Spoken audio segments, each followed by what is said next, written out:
Le national de prévention de la torture a participé aujourd'hui à la 41e session du sous-comité des Nations Unies pour la prévention de la torture et autres peines ou traitements cruels, inhumains ou dégradants. Compte rendu de Abdelrahman Hamadan.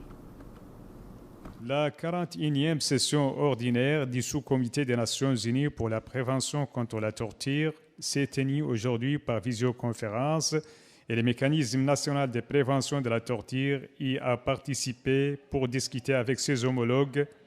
des mesures prises pour limiter la propagation du coronavirus en Afrique. Dans le cadre de la lutte contre la propagation de la pandémie de la COVID-19, le mécanisme national de prévention de la torture a adressé des courriers aux autorités concernées afin de prendre les mesures préventives adéquates dans les lieux de privation de liberté. Ensuite, nous avons reçu l'avis du sous-comité de prévention de la torture des Nations Unies relatif aux mesures à prendre par les États parties ainsi que par les MMP. Avis que nous avons transmis à son Excellence le Premier ministre qui préside la commission interministérielle de lutte contre la COVID-19 et aux différentes autorités concernées. En application de l'avis du SPT et dans le cadre de nos activités régulières, conformément à notre mandat, nous avons entrepris, dès le début, des visites inopinées à tous les lieux de privation de liberté. Tout d'abord ceux situés dans la capitale Nouakchott, la prison de Dar Naïm, la prison centrale, la prison des femmes, les centres d'accueil et de réinsertion des enfants en conflit avec la loi, ainsi qu'à certains lieux de privation de liberté à l'intérieur du pays. À la suite de ces visites, l'MMP s'est assuré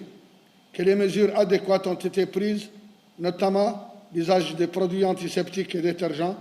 l'usage des gants et des masques, et les visites parentales ont été réduites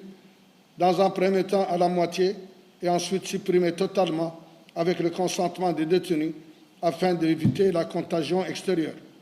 Les participants ont discuté de plusieurs questions relatives au rôle et mission des mécanismes de lutte contre la torture en Afrique. Rappelons que le mécanisme national pour la prévention de la torture a pour mission d'effectuer des visites organisées, programmées ou inopinées sous préavis dans tout endroit où se trouvent ou peuvent se trouver des personnes privées de liberté.